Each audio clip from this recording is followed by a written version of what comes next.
Welcome to episode 63 of Rebirth Revolution. My name is Melissa Olson. I hope your week is going well.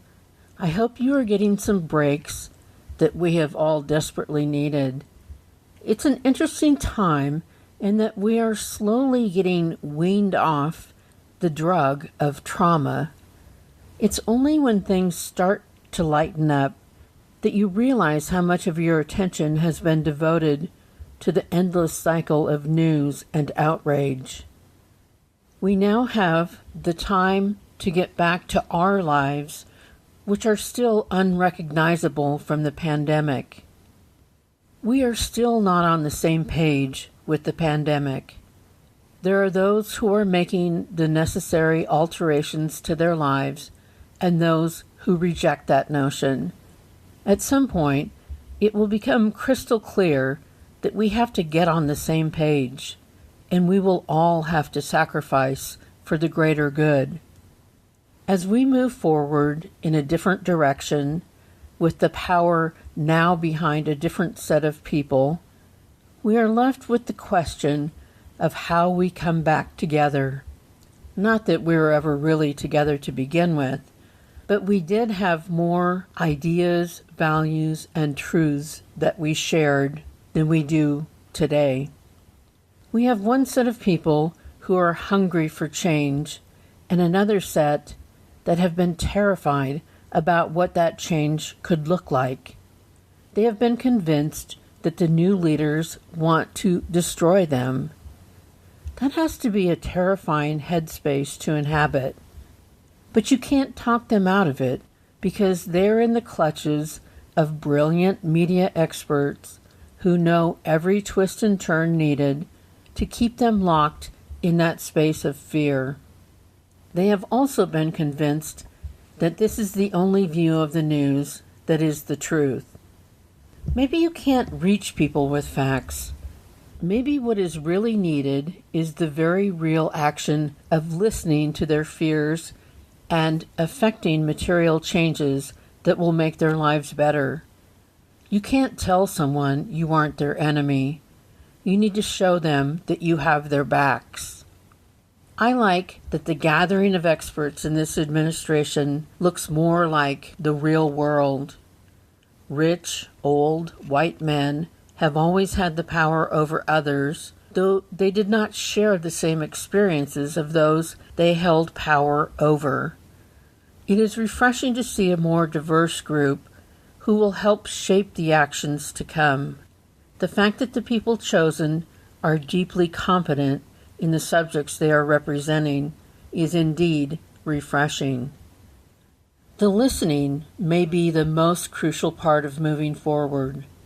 When I was raising my children, I used the techniques that were laid out in the most useful parenting book I owned, Siblings Without Rivalry.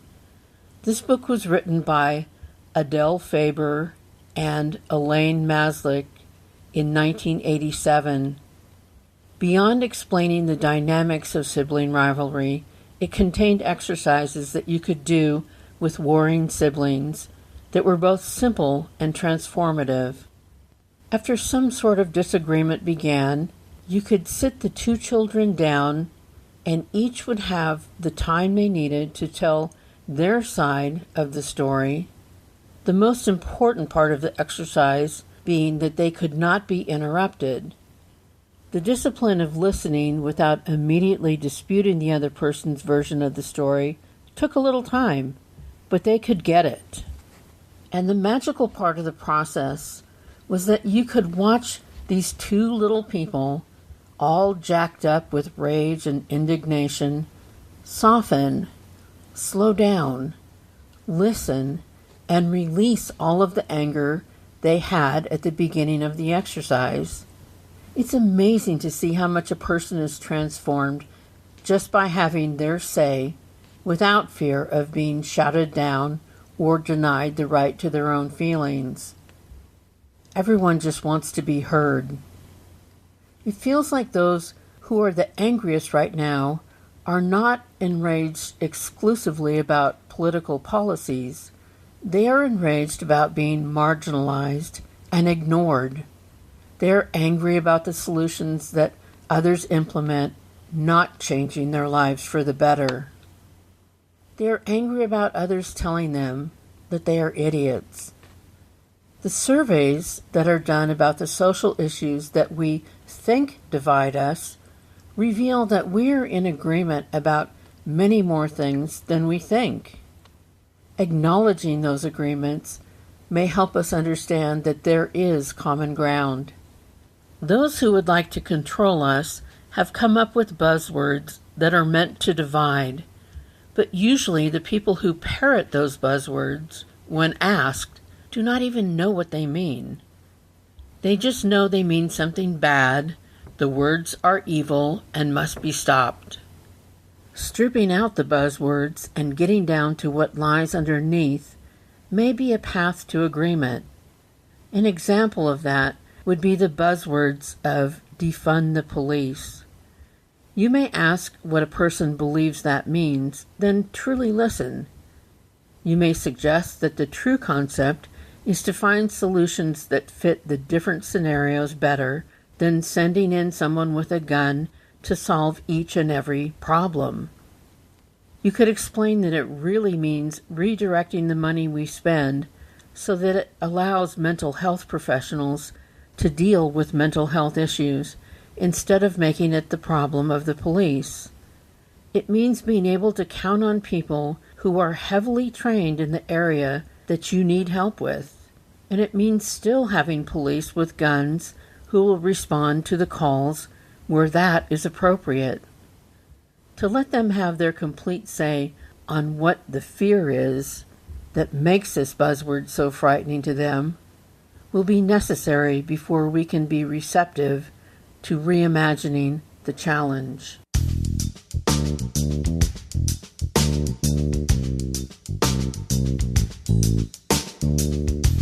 That sounds really logical and even somewhat easy, but then there are those who have entered the alternate universe of conspiracy theories.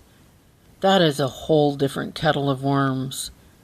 Admittedly, this is a less enraging topic for me to discuss this week than it was a few weeks ago, when it looked as though we could end up with a new Mussolini based on some of this faulty thinking. Right now, I'm feeling a little more compassionate. The world right now, headed up by our current leader, is the perfect petri dish for those who would embrace conspiracy theories. The leader has told over 20,000 lies, which makes objective reality optional for his followers. How optional? I mean, really, let this soak in. He has convinced them that COVID-19 is a hoax perpetrated by the media and the left. And they are so trusting of his word that 250,000 people are dead. And there are stories of people still being in deep denial, such deep denial that they argue the point with the last breath they take. That is astounding.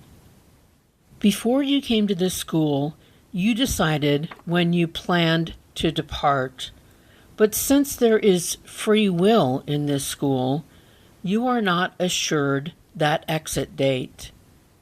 You can be taken out prior to your designated departure through the free will exercised by others. You could have fashioned a life path that was full of lessons that would take you right up to your 90th birthday. But you can be taken out at 16 by a drunk driver. You can be taken out at 30 by a surgeon who had too many drinks the night before. You are always subject to the malice or incompetence of others. There is no spiritual shield that protects you from the free will of the other students in the school. Through both malice and incompetence, this pandemic has been allowed to kill and maim people who did not have this as part of their life plan. This is not the end for those who departed prematurely. They will go back, regroup, and figure out what they need to do in their next life. The journey is never over. But they will miss out on being here for the joys and challenges that this life had in store for them. They will only be able to watch from afar and cheer on those who are still in this school. Every soul, once in the system, is always in the system. They will continue to exist and continue their journey of growth. But as we know, their departure will create more difficulty and pain for those they leave behind. And the death caused by the free will of others will alter the life paths of those they leave behind, creating a ripple effect that will be felt by everyone for generations to come. So those who believe the leader and act cavalierly about the pandemic are people we should feel compassion for, which may be the toughest practice of all. It is one thing to allow someone else to live in a fantasy land, and quite another when the choices they make because of the fantasy they have chosen to embrace are killing other people who are not living in that fantasy world. There is a store where I live that is selling face masks that are beautiful and beaded, but offer absolutely no coverage. The beads are on a net that is open and does not keep anything from going in or coming out.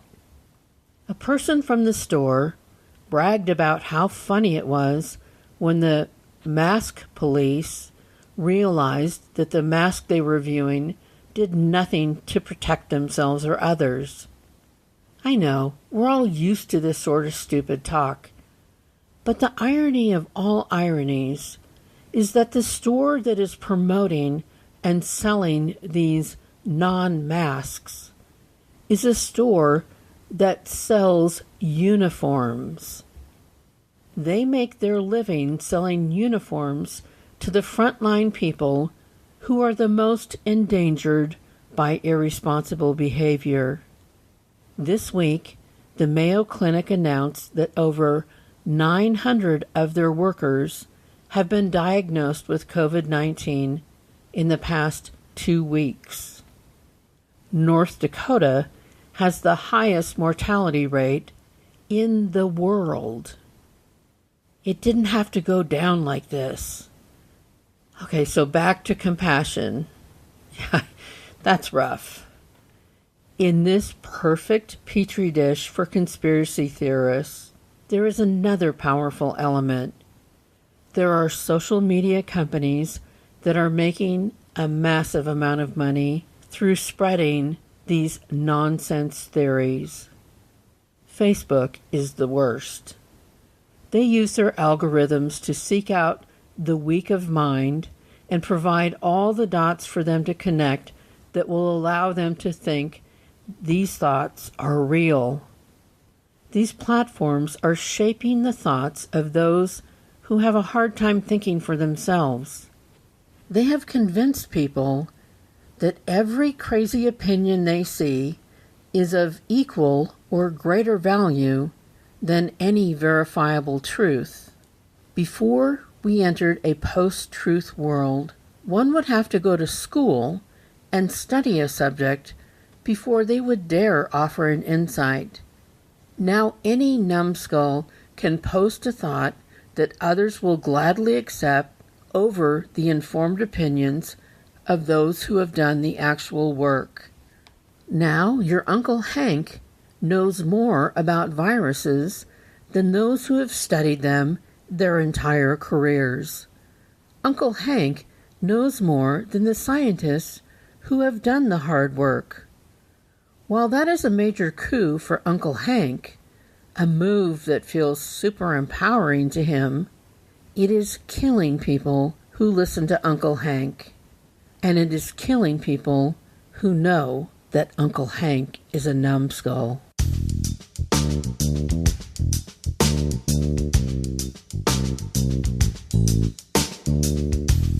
It may be a bit of a relief to know that during a pandemic, you don't have to get together with some of your relatives who are caught up in this alternate universe.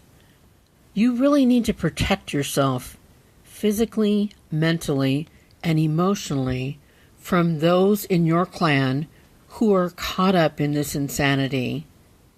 They are a danger to everyone around them. Between the anti-mask rhetoric and their belief that celebrities are drinking the blood of babies, it has all become way too much. They are lost. They are very, very lost. And they're being led down a path that is very dark and dangerous. You can have compassion for them because of how lost they are. You can have compassion for them because their thoughts are very dark and must feel awful.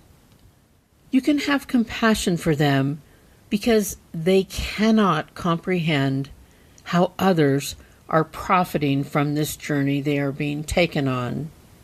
Sadly, you can't turn this around for them through facts. They no longer believe in facts. You cannot turn this around for them.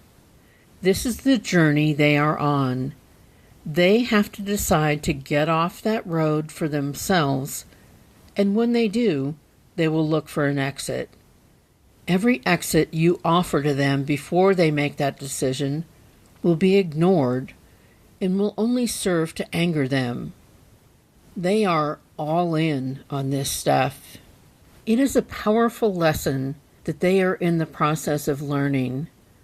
Some of them don't even see the light as they are dying of the virus that they deny. Think of how potent the attachment to the fantasy must be for them to deny the truth as they lay there dying.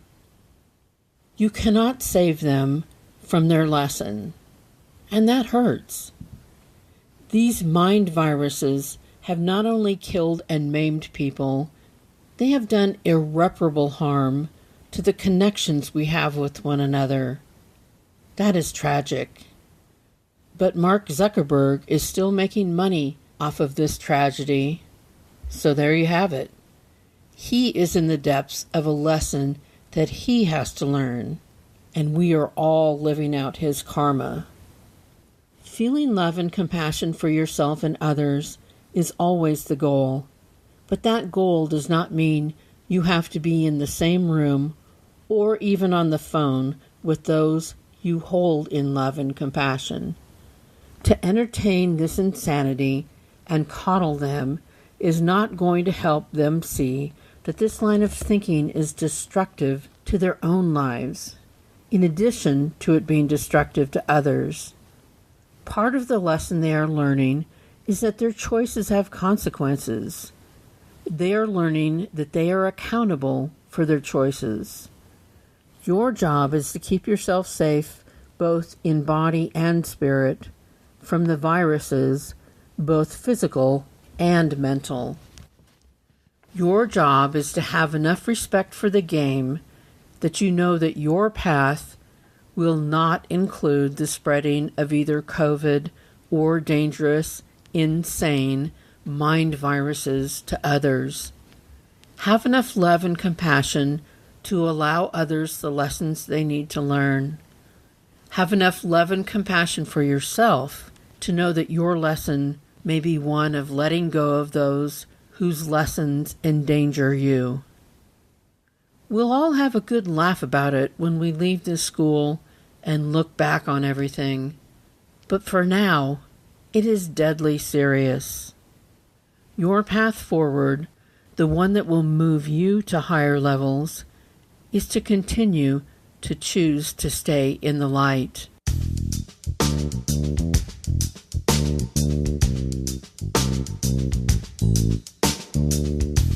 Thanks for listening to Rebirth Revolution. I appreciate your time and devotion to taking in new information. Throw out anything that doesn't ping for you. Let me know if there is any topic you are interested in that I'm not addressing. Until next week, continue to fight fascism, hunker down as much as possible, do what brings joy, and wear your mask. Remember, you are loved exactly as much as every other person on the planet, not 1 ounce more or 1 ounce less. Stay strong and safe and in the light.